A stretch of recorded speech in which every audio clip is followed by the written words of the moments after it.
जाए तो बहुत लंबी होगी।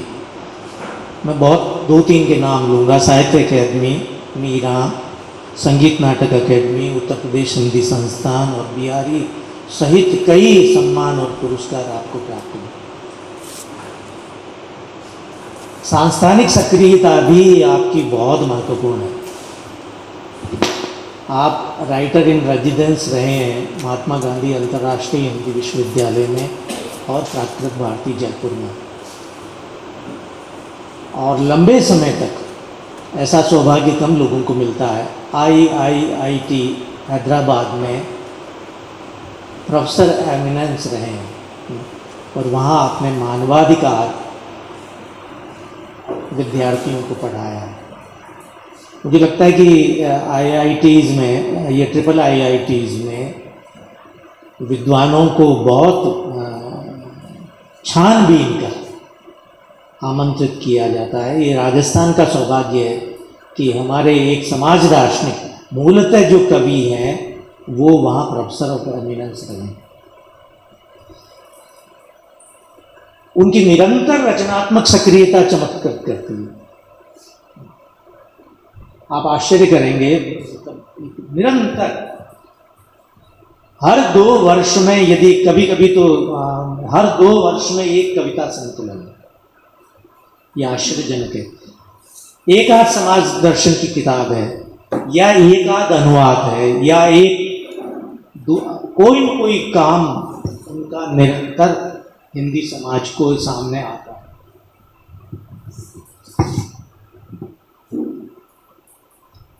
नंदकिशोर जी मूलतः कवि हैं और वे भी मानते हैं कि वे मूलतः कवि हैं। कविताएं तो बहुत पहले से प्रकाशित हो गई थी। संवेद, अगर हम प्रकाशन की दृष्टि से देखें, ये एक राजस्थान के कवियों का संवेद संकलन था, तार सप्तक की तरह। उसको राजस्थान का तार सप्तक भी कहा जाता है। उसके वे संपादक भी थे और उसमें उनकी कविताएं भी सम्मिलित थी।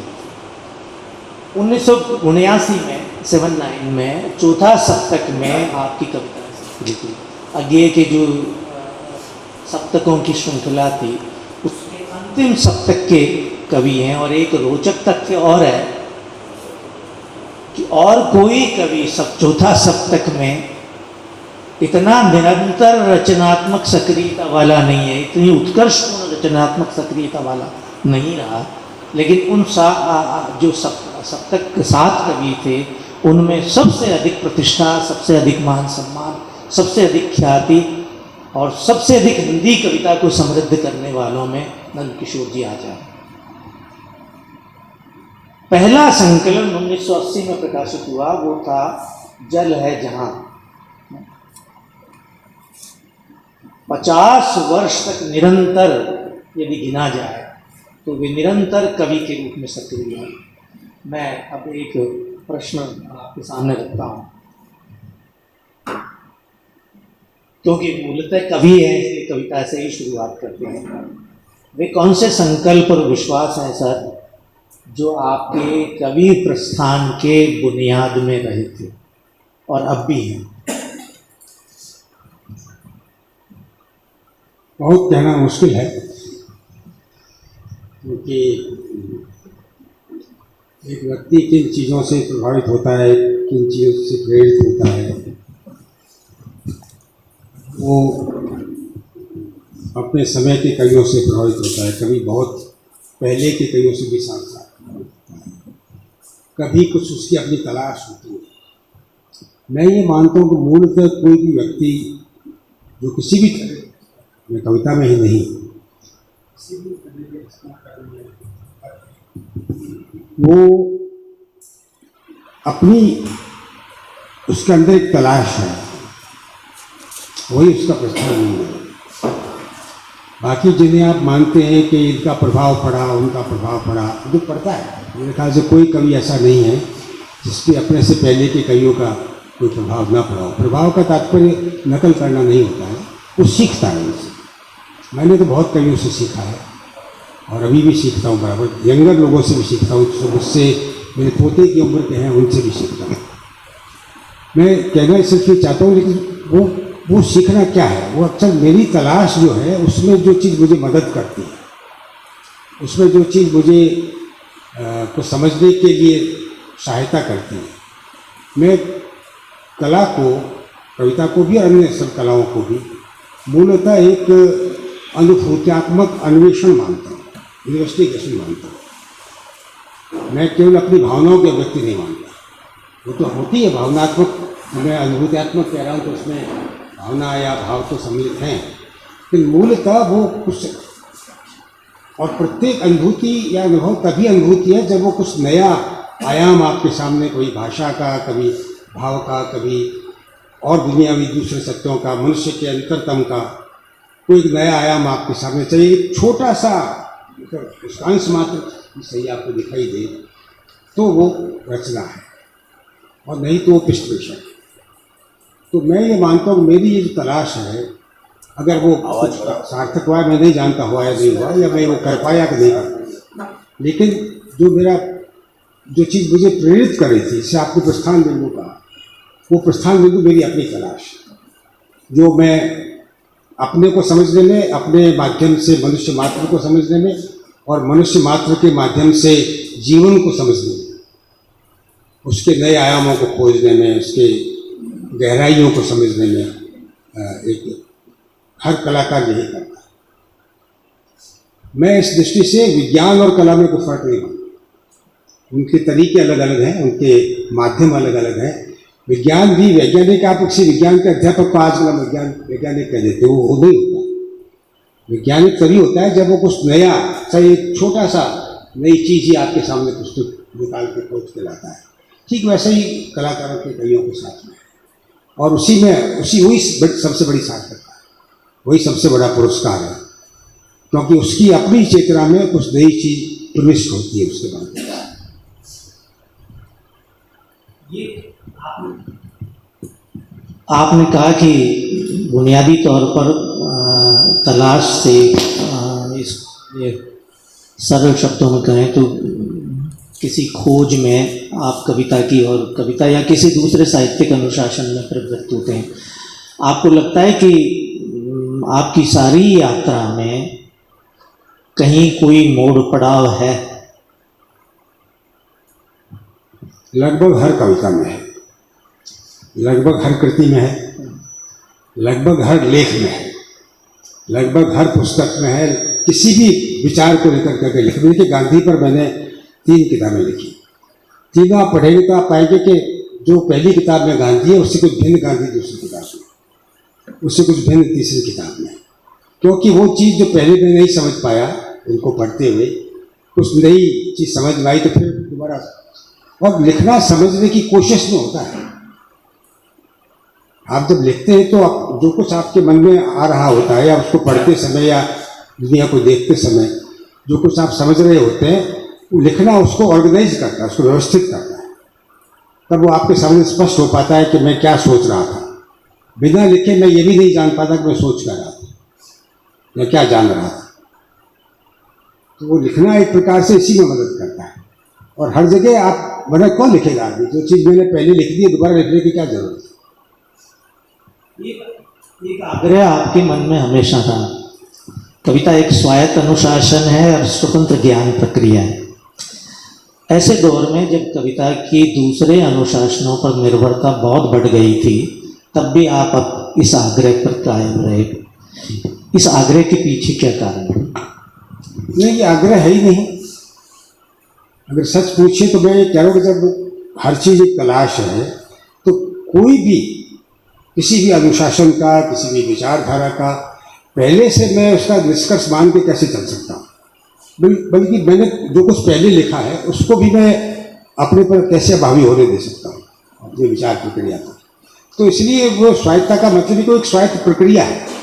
स्वायत्तता का मतलब नहीं कि उसका समाज से कोई रिश्ता नहीं या मनुष्य से कोई रिश्ता नहीं।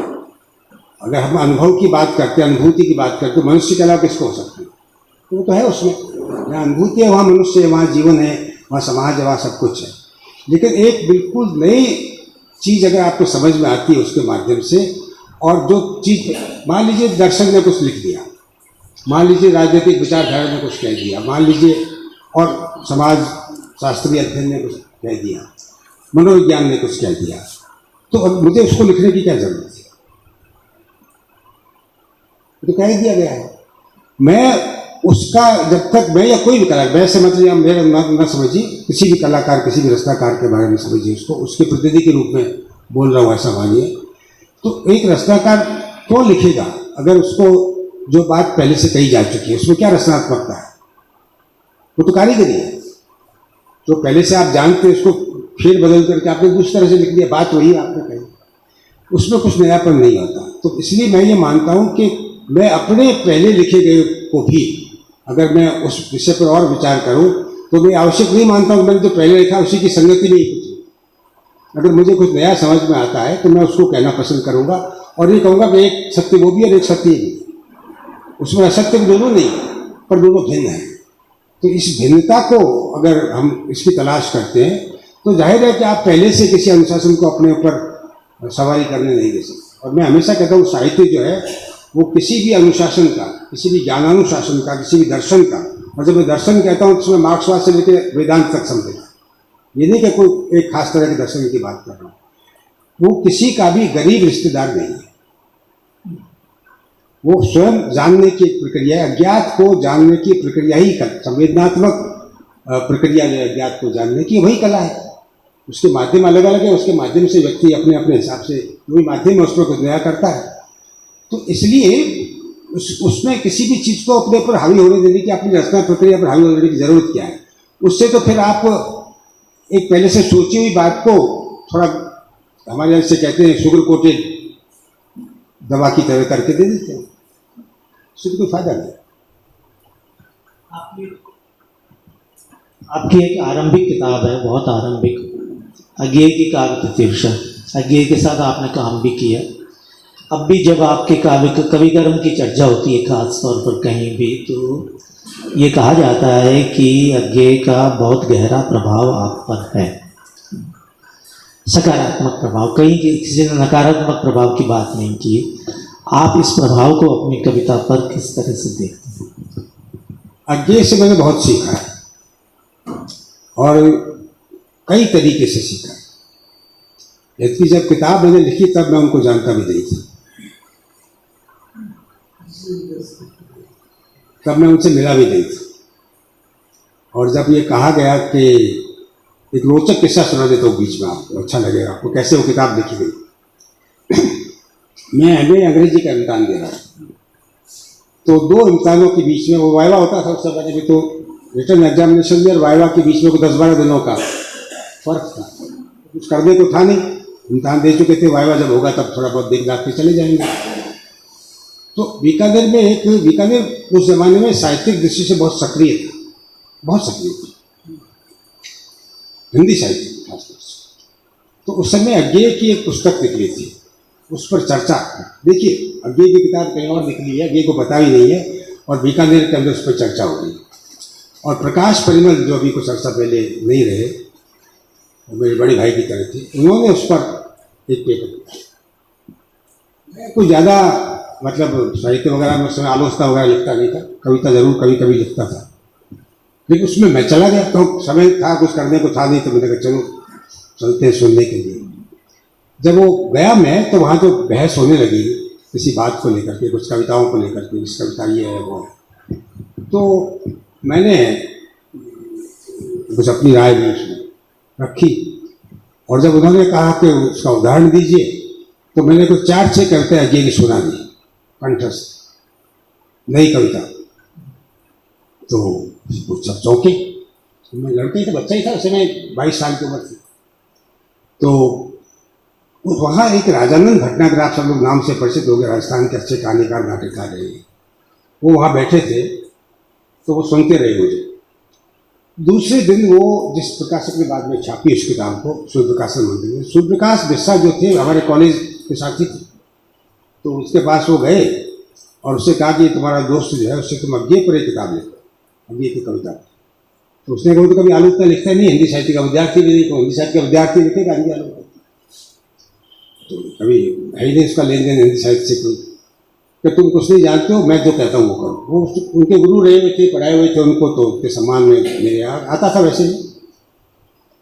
तो मैंने कहा आ गया है मिलने के लिए, चाय वाय बने।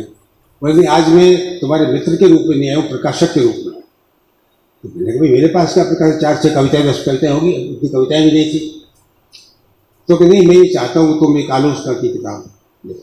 मैंने कहा मैंने कभी लिखी नहीं, मैं नहीं जानता कैसे लिखी जाती है, और हिंदी वाली तो बिल्कुल नहीं है, अंग्रेजी वाली तो थोड़ी बहुत पढ़ता हूँ तो जानता हूँ फिर भी। तो उसने कहा तुम अज्ञे की कविता पर नहीं लिख दो। मैं सच कह रहा हूँ आपसे, मुझे लगा ये काम तो मैं कर सकता हूँ।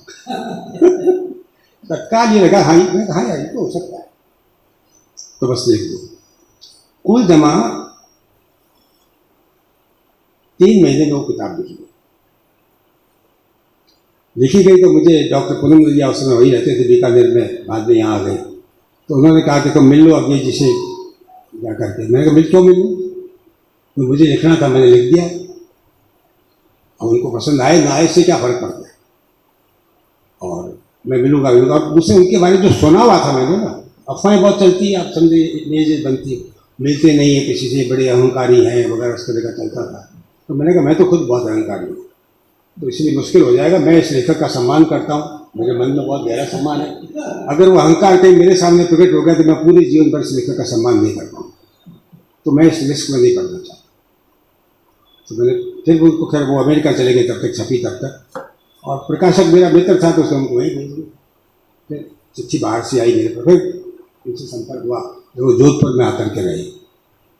उसके बाद मैंने कभी वो अहंकारी उनको पाया नहीं, और रिश्ता हमारा बनता चला गया। उस रिश्ते के दौरान उनकी कविता से, यानी शब्द का एक सही जगह इस्तेमाल, सही शब्द का सही जगह प्रयोग, अगर मेरे से कभी हुआ है तो ये मैं उनसे सीखा। मेरे उनके विचारों में बहुत सी समानताएं थी, मतलब समान विचार थे, बहुत सी असमानताएं, बहुत असहमतियां भी थी, वो भी प्रकट होती थी उनसे बातचीत में। अपनी उलझनों को दूर भी करता था। वो भी कई बार कई तरह के सवाल करते थे। करीब 16 साल का साथ मेरा उनका रहा। साल भर तो मैं उनके घर पे रहा, रेवड़ी बेंच में काम कर रहा था, उन्हीं के घर पे साथ में रहा, और जीवन देखता था एक लेखक का जीवन कैसा है, किस तरह से वो अन्य लोगों के साथ मिलता जुलता है, खासतौर से सत्तासीनों के साथ कैसे मिलता है। जो सत्तासीन लोग हैं उनके साथ कैसा एक लेखक अपने आत्मसम्मान, और वो कहते थे कि मेरा हाथ नहीं है, ये हिंदी के साहित्यकार का आत्मसम्मान।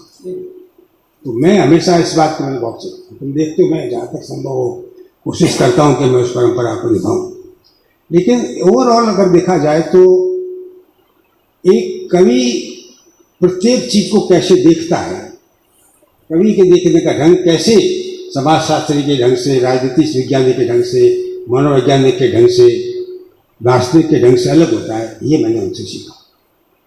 और शायद यही कारण है कि मैंने कभी इन चीज़ों को अपनी, मतलब कविता की या कला की स्वायत्तता पर इतना जोर दिया, ये उनसे सीखा। सर आप समाज दार्शनिक भी हैं, अच्छे अनुवादक भी हैं, तो ऐसा नहीं हुआ कभी कि आपका समाज दार्शनिक कविता में आने की कोशिश करता हो? की होगी, मैंने सफल नहीं होने दिया। ये तो मैं कैसे कह सकता हूँ कि नहीं की होगी, जरूर की होगी, क्योंकि आप जब एक लगातार जिनसे सोचते रहते हैं, लिखते रहते हैं। पर कविता की प्रक्रिया को मैंने हमेशा उससे लगा। मैं, सारे मित्र लोग जानते हैं, मैं राजनीति में गांधीयन लोहिया एक समाजवादी विचार का समर्थक रहा हूँ, अभी भी हूँ। लेकिन आप कविता में ये नहीं घूम सकते इस तरह से। हिंदी के ऐसे बहुत सारे कवि हैं जिनके यहाँ ये आवाजाही है। हाँ, तो वो अपनी जान है, उनको अगर उनको अपनी रचनाक्रम में उससे मदद मिलती है तो ये उनकी इच्छा है। मेरे रचनाक्रम में ये चीज़ बाधा पैदा करती है। तो आपका रचना संसार बहुत व्यापक है, तो कविता से बाहर आएंगे हम थोड़ी देर में, लेकिन इससे पहले मैं अनुरोध करूंगा कि कोई अच्छी 2 कविताएं, ये जो संकलन आपका है जिस पर साहित्य अकादमी पुरस्कार मिला है उससे, या फिर अपराह्न पढ़ा है, कोई 2 कविताएं आप हम सबको सुने। मैं अब ये तो छपे हुए सब चीज़ें हैं, खैर ज़्यादा अपराध में चीज़ आई नहीं है। मैं अपना जो आखिरी कविता संग्रह है उससे आपको 2 कविताएं सुनाऊंगा। उसके बाद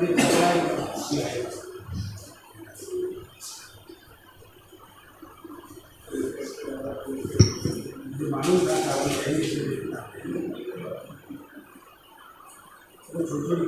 छोटी करके लिखता हूँ।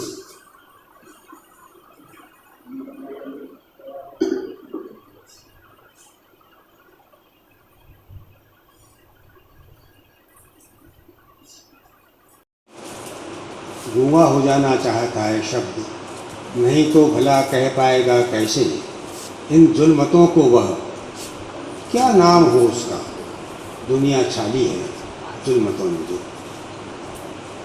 गूंगा होकर ही अब हो पाएगा शब्द कहानी जुल्मतों की। गूंगा होकर ही अब हो पाएगा शब्द कहानी जुल्मतों की, मुझ में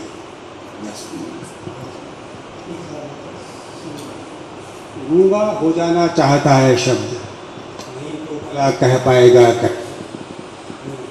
को वह, क्या नाम हो उसका, दुनिया छाली है जुल्मतों में जो। गूंगा होकर ही अब हो पाएगा शब्द कहानी जुल्मतों की, मुझ में व्यक्त, मुझ में न्यस्त।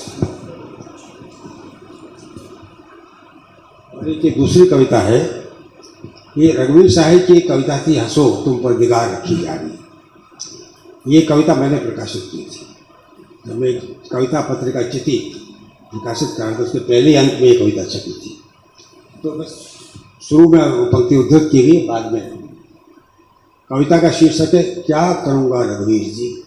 रघुवीर जी बोलते थे साहिब, क्या करूँगा रघुवीर जी, हंसो तुम पर निगाह रखी जा रही है, चेताया था आपने मुझे।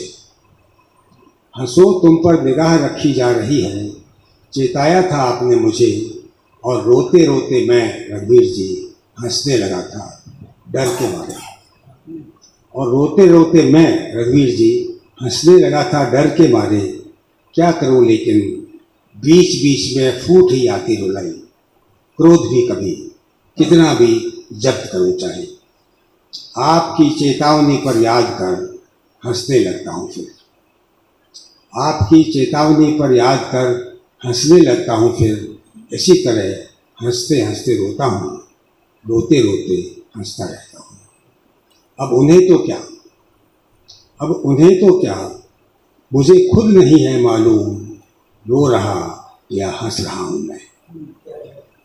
अब उन्हें तो क्या, मुझे खुद नहीं है मालूम, रो रहा या हंस रहा हूँ मैं। समझते हैं वे पागल हो गया शायद, समझते हैं वे पागल हो गया शायद, क्या करूँगा रघुवीर जी लेकिन कहीं रखते हो पागलों पर भी निगाह जोगे। क्या करूँगा रघुवीर जी लेकिन कहीं रखते हो पागलों पर भी निगाह जोगे। सर, कवि के बाद सबसे अधिक ख्याति भी हुए हैं और उनको पर्याप्त लोकप्रियता भी मिली। मेरी जिज्ञासा ये है कि कवि के बाद आप कवि के रूप में प्रतिष्ठित हैं, कवि के रूप में ख्यात, कवि के रूप में आपको अनुभव को व्यक्त करने में सुविधा भी होती होगी। नाट्य लेखन की और आपकी प्रवृत्ति का कारण क्या रहा, और ये अनुभव कविता के व्यवहार का अनुभव और नाटक के साथ व्यवहार का अनुभव आपका अलग किस तरह से? एक माध्यम के रूप में जब हम भाषा को या शब्द को बरतते हैं तो उसके कई आयाम हैं। एक उसका बहुत ही भावात्मक आयाम होता है जो कविता की ओर ले जाता है, लेकिन भाषा में एक नाटकीय आयाम भी होता है। तो भाषा का नाटकीय अन्वेषण या नाट्यात्मक अन्वेषण आपको कविता में भी कई बार नाटक की ओर ले जाता है। जैसे आप कविता में जब कई बार डायलॉग वगैरह देते हैं, इस तरह का सडन चेंज करते, कहानी में भी ले जाता है। जिस कहानी में अचानक से कोई चेंज ना आए तो आपको वो कहानी अच्छी नहीं लगती, सपाट कहानी लगती है। वो एक तरह का ड्रामेटिक टर्न है, वो एक कथा के माध्यम से ड्रामेटिक है। तो स्वयं भाषा की जो नाट्यात्मक संभावनाएं हैं उनकी तलाश नाट्य लेखन से ही पूरी होती है, वो आपको स्पष्ट मिल जाती है। अगर आप भाषा के माध्यम से जीवन को जानना समझना चाहते हैं, वही एक लेखक का माध्यम है। तो जाहिर है कि अगर वो जीवन के जो अन्य कई रूप हैं, किसी के लिए कविता पर्याप्त हो सकती है, उसमें भी कोई बुरी बात नहीं है, किसी के लिए नाटक पर्याप्त हो सकता है, इसमें भी कोई बुरी बात नहीं है। पर मुझे ये लगता है कि अगर मैं एक और ये आयाम जो रचनात्मक या सृजनात्मक आयाम है, नाट्यात्मक आयाम भाषा के अंदर, उसकी खोज मुझे नाटक की तरफ ले जाती है। इसलिए नाटक में आप ये पाएंगे कि जो मैंने लिखा भी उनकी रचना प्रक्रिया के बारे में, कि नाटक के बारे में मैंने किसी विचार को लेकर नाटक लिखना शुरू नहीं किया। विचार उसमें आ गए होंगे, मैं ये नहीं कहता कि नहीं है, लेकिन मेरे दिमाग में लिखते समय वो नहीं था। मैं हमेशा एक नाट्यात्मक स्थिति से नाटक को शुरू करता हूँ। मैं एक उदाहरण देता हूँ आपको उसका, अगर आप लोगों ने पढ़ा हो तो। एक नाटक है मेरा हस्तिनापुर। हुआ ये कि मुझे नाटक लिखने लगा था, उसके बाद मुझे कहा गया कि पौराणिक या इस तरह की मिथकीय किसी विषय पर एक नाटक लिखिए आप। 5-7 लोगों ने लिखे थे, वो बाद में खिला भी गया। एक नेचन जैन ने एक वर्कशॉप किया था, वो मुझे प्यार करते थे, तो उन्होंने बुलाया कि तुम लिखो इसमें। तो मैं जिस समय से पढ़ता था पुराणों को, सौभाग्य से मैं जिस परिवार में, मतलब मेरा जो ननिहाल का परिवार था, उसमें सभी ग्रंथ उपलब्ध थे। मेरे अपने परिवार में नहीं थे, लेकिन ननिहाल के परिवार में सभी ग्रंथ उपलब्ध थे। मैं बचपन से ये सारी कथाओं से और मूल कथाओं से जब बड़ा थोड़ा हुआ, सोचने लगा उनके बारे में, तो एक चीज़ मुझे बड़ी विचित्र लगती थी और बड़ी नाट्यात्मक संभावना स्थिति लगती थी उसमें।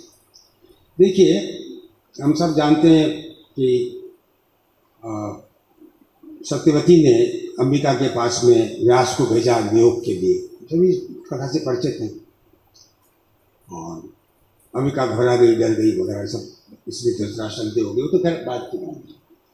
लेकिन मुझे हमेशा ये लगता था कि मूल कथा में ये इस तरह नहीं है। मूल महाभारत में ये है कि अंबिका बहुत प्रसन्न थी, क्योंकि उसको मालूम ही नहीं था कि वेदव्यास आ रहे या उसके देवर। उसको एक आ गया तो नियोग के लिए तैयार रहना, तुम्हारे देवर आ रहे हैं। तो वो देवर के रूप में केवल भीष्म को जानती थी, और कोई देवर था नहीं दूसरा। तो वो विश्वास नहीं कर पाई कि भीष्म जो है, वो जो अखंड ब्रह्मचारी का व्रत ले चुके हैं, वो मेरे लिए नियोग के लिए आ रहे मेरे पास में। और भीष्म ही वो व्यक्ति थे जो उनको लाए थे हरण कर, और उस समय उनका बल और उसने कुछ देखा था, उसने उससे प्रभावित सभी दुनिया में लोग थे, तो वो भी थी। तो उसे अजीब लगा, उसे लगा कि नहीं, इससे बड़ा क्या हो सकता है, नियोग तो करना है और उसके लिए स्वयं भीष्म आ रहे हैं। तो बहुत पसंद थी, और उसने दासी को बुला कर बहुत श्रृंगार वगैरह किया। सब वर्णन है, अगर आप मूल महाभारत में जाएंगे तो श्लोक मिलते हैं, पूरा वर्णन है इसका। लेकिन जब आए तो वेदव्यास आए, अब वेदव्यास जब आए तो मतलब उसके कहा ये मुनि क्यों आए अभी, तो प्रणाम के बोले आप अभी कैसे, तो बोले तुम्हें माता ने बताया नहीं क्या तुम्हें इसके जाए, तो उन्होंने तो कहा देवर आएंगे, तो बोले हाँ मैं तुम्हारा देवर ही हूँ। कथा हम सब लोग जानते हैं। अब वो बिल्कुल उसका सारा उत्साह, सारा प्रतीक्षा थी, वो सब कुछ आप समझ सकते हैं, कहीं चली गई और घबरा गई। और वो तो मुझे लगा कि ये एक नाटकीय क्षण है जिसमें अभिनय की जबरदस्त संभावना है। जो अभिनेत्री इस अभिनय को करेगा वो कितना बड़ा अभिनेता हो, और कितने एक साथ चीज़ें करनी। आपको इंतजार तो करना नहीं, फिल्म तो घंटे पर बाद दूसरा चीज तत्काल करना है। तो मुझे उसमें एक संभावना दिख रही, तो मैंने कहा मैं इसको आधार बना करके नाटक लिखता।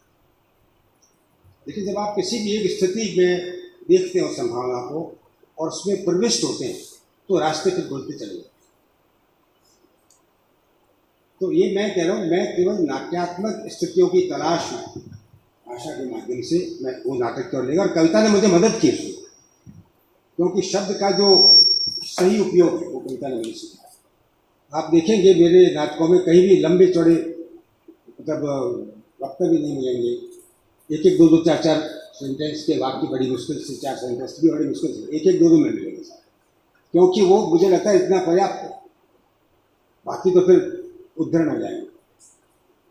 तो एक बार हमारे मित्र ने कहा तुम्हारे नाटक को कैसे रखें कोर्स में, मैंने क्यों, मैं रखो कोई प्रॉब्लम नहीं है, तो ये क्यों कह रहे हो, तो उसने कहा कि इसमें सब उद्धरण कैसे देंगे, वो जो प्रसंग, उसमें सप्रसंग व्याख्या, तो दो तो वाक्य है, इसमें सप्रसंग व्याख्या कैसे देंगे? सभी नाटकों में ऐसा ही। तो मैंने कहा मत रखो, तुम्हें पढ़ाना है पढ़ाओ, नहीं पढ़ाना ना पढ़ाओ, किताब में रहना। मैंने तुम्हारे लिए तो लिखे नहीं है कि तुम कोर्स में रखो, मैंने तो अपनी तलाश में लिखे हैं, मेरी जैसी तलाश करने वाले जो दूसरे पाठक हैं उनके लिए लिखा है। तुम्हें लगता है कि पढ़ाने के लिए उचित तो पढ़ाओ, नहीं लगता तो ना पढ़ो। फिर रखा गया, बाद में कहा जगह पता नहीं क्या हुआ उसका, कैसे पढ़ाया गया नहीं जानते। तो ये तलाश ये आपके लगभग सभी नाटकों में, और आरंभिक नाटक को छोड़ दें और एक दो नाटकों को छोड़ दें, तो इतिहास और मिथ का आग्रह है, ऐसा क्यों? एक तो ये कि मैं इतिहास का विद्यार्थी रहा, और जैसा मैंने अभी कहा कि मैं मिथक को भी इतिहास ही मानता हूँ, और मैंने इस पर लिखा भी है। मिथक मानव चेतना का इतिहास, और बाकी इतिहास जो आप पढ़ते हैं वो घटनाओं का इतिहास। तो इसलिए वो दोनों इतिहास हैं। और मैं अपनी बात के पक्ष में कुमार स्वामी को उद्धृत करता हूँ हमेशा, कि उन्होंने मिथ का अनुवाद इतिहास किया है। और तीसरा, हमारी परंपरा में रामायण और महाभारत महाकाव्य नहीं है, हम कहते हैं महाकाव्य, हमारी परंपरा में उन्हें इतिहास माना गया। तो एक प्रकार से ये मानव चेतना का इतिहास है। तो जाहिर है कि इन दोनों में भी रुचि मैं पढ़ता था, और इनमें जितनी मुझे नाटकीय स्थितियाँ दिखाई देती हैं सामान्य जीवन में भी होती हैं।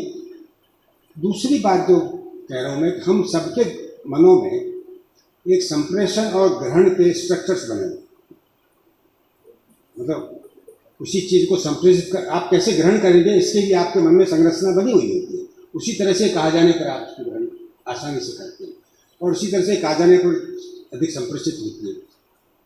ये जो मिथक और इतिहास है, खासतौर से मिथक इतिहास से भी ज़्यादा, वो इतिहास की घटनाएं तो बहुत से लोगों को पता होती है, नहीं होती है, लेकिन मिथक लगभग सबके दिमाग में एक लोक मानस, लोक चित्त का वो अनिवार्य अंग है। तो लोक चित्त की जो संप्रेषण ग्रहण प्रक्रिया है, उसका वो एक अनिवार्य अंग है। तो मुझे ये लगता है कि ये ज़्यादा ठीक है। अगर मैं अपनी बात कहीं पहुंचाना चाहता हूँ, तो मैं एकदम नई तरीके से देख रहा हूँ चीज़ों को, तो इसके माध्यम से जब मैं अगर इस बात को रखता हूँ, तो वो शायद ज़्यादा सहजता से मेरे श्रोता या पाठक या दर्शक तक संप्रेषित हो जाए। लेकिन मुझे व्यक्तिगत रूप से लगता है कि आपने कहा कि ये अधिक लोकप्रिय माध्यम है मिथ और इतिहास, लेकिन हाँ, लोकप्रिय नहीं मतलब हाँ, लेकिन जैसे मुझे लगता है जो पात्र हैं सारे के सब, जैसे शुभा, जैसे शर्मिष्ठा, ये थोड़े अल्प ख्यात प्राप्त। देखिए इसके पीछे क्या? देखिए शर्मिष्ठा तो खैर अच्छी तरह से ज्ञात है सभी को, तो अगर आप पूर्व की कथा से परिचित हैं तो शर्मिष्ठा तो लगे सकते।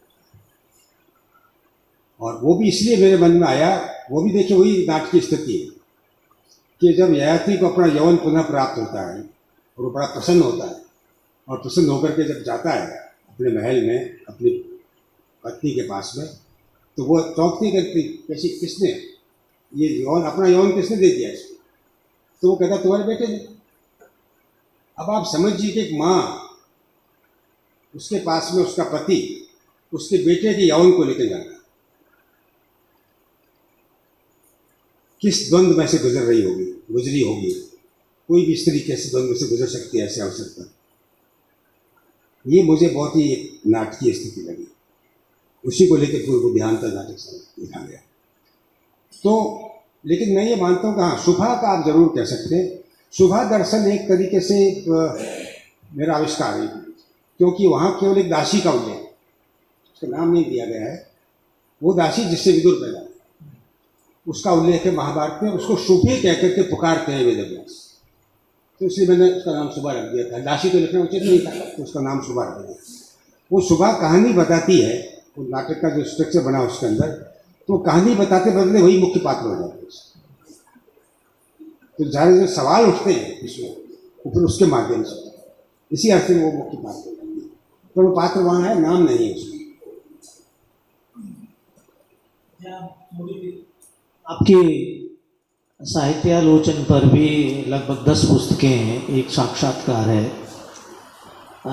मुझे लगता है कविता, नाटक आदि में रचनात्मक लेखन के साथ आलोचनात्मक अन्य लेखकों के साहित्य पर विचार मदद करता है और कुछ सैद्धांतिक विचार भी मदद करता है। अपने रचनात्मक अनुभव के अलावा आपने साहित्यिक समकालीनों पर भी लिखा है कहीं कहीं। वे कौन से समकालीन हैं जिन्होंने आपको सबसे अधिक प्रभावित किया, आपके अपने समकालीन? जिन पर भी मैंने लिखा है, अगर उन्होंने नहीं प्रभावित किया होता तो मैंने क्यों लिखा होता? नहीं, थोड़ा विस्तार से। नहीं, देखिए, जैसे मुझे याद पड़ता है जिन पर मैंने लिखा है, काफ़ी समकालीनों पर लिखा है, तो एक आध पर नहीं। समकालीन से मतलब ये है कि अगर मैं अपने से वरिष्ठ लेखक भी समकालीन होते, मैं उनको छोड़ दूँ, निर्मल वर्मा, रघुवीर साय वगैरह को, सर्वेश्वर जी को, नंद बाबू को, इनको अगर मैं छोड़ भी देता हूँ तो मेरी अपनी उम्र के लोग या 2-4 साल ऊपर नीचे के लोग, जैसे अशोक वाजपेयी हैं, रमेश चंद्र शाह हैं, गिरधर राठी हैं, प्रयाग शुक्ल हैं,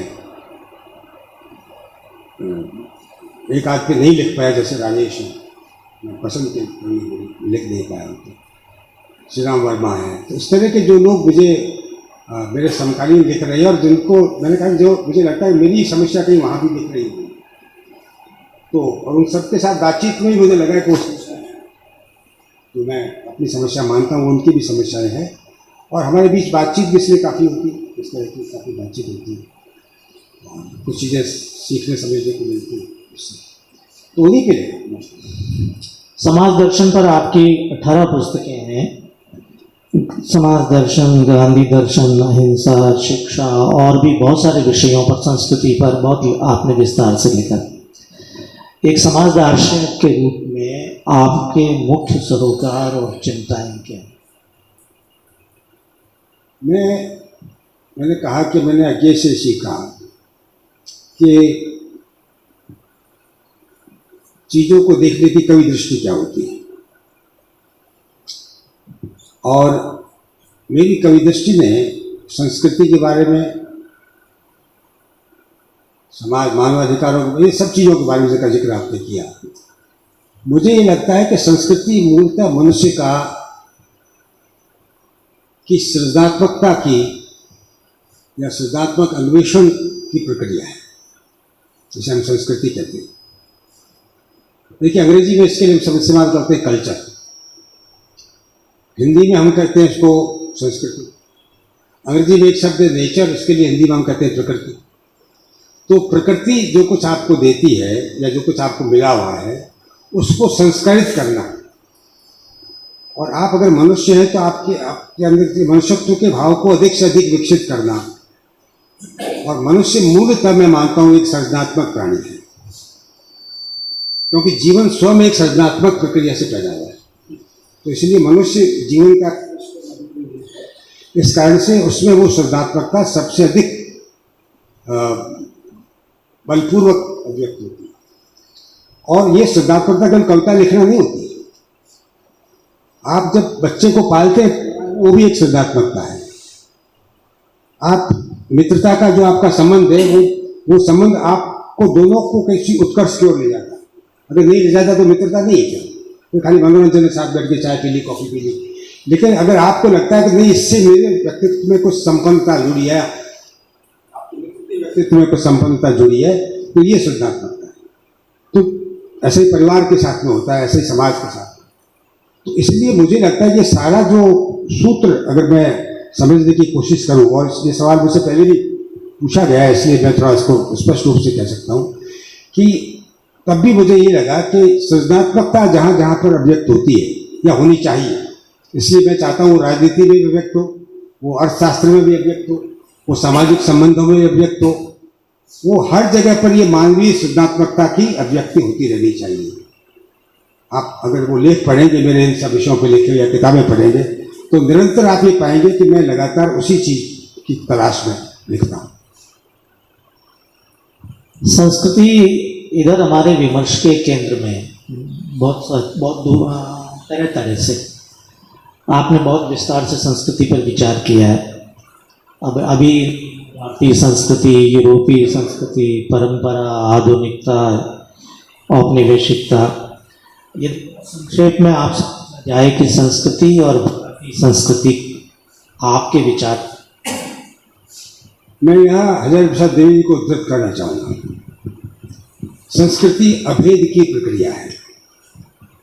जो लोग भी सांस्कृतिक भेद की बात करते हैं वो संस्कृति को संकीर्ण और सीमित कर देते हैं। चाहे आप हिंदू संस्कृति कहें, मुस्लिम संस्कृति कहें, ईसाई संस्कृति कहें, बंगला संस्कृति कहें, तमिल संस्कृति कहें, राजस्थानी संस्कृति, ये सब एक संदर्भ है जिसमें वो अभिव्यक्त हुई है। उसी को अंतिम मान लेना, उसी को सब कुछ मान लेना, संकीर्ण कर देना। भारतीयता भी एक ऐसी अवधारणा है। अगर वो भारतीयता आपको एक और अधिक उच्चतर आयाम में ले जाती है, आपकी चेतना को, भारतीयता वो है, न कि जो आपको एक सीमित कर देते बाकी लोग।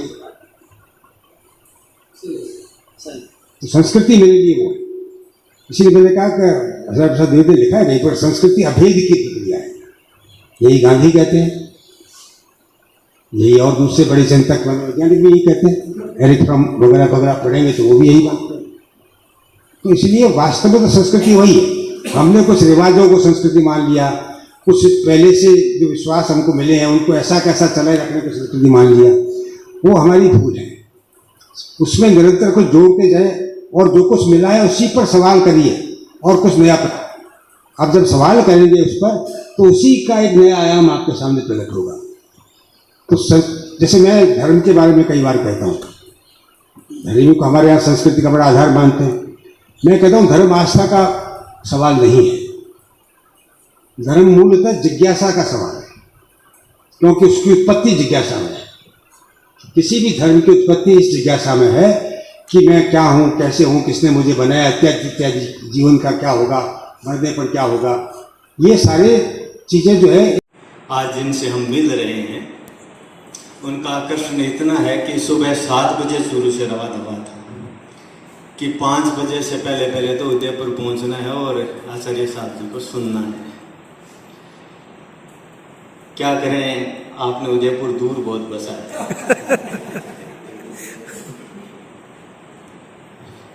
जब हिंसा प्रतिहिंसा और अहिंसा की बात चल रही थी तब से मैं आचार्य जी को सुन रहा था।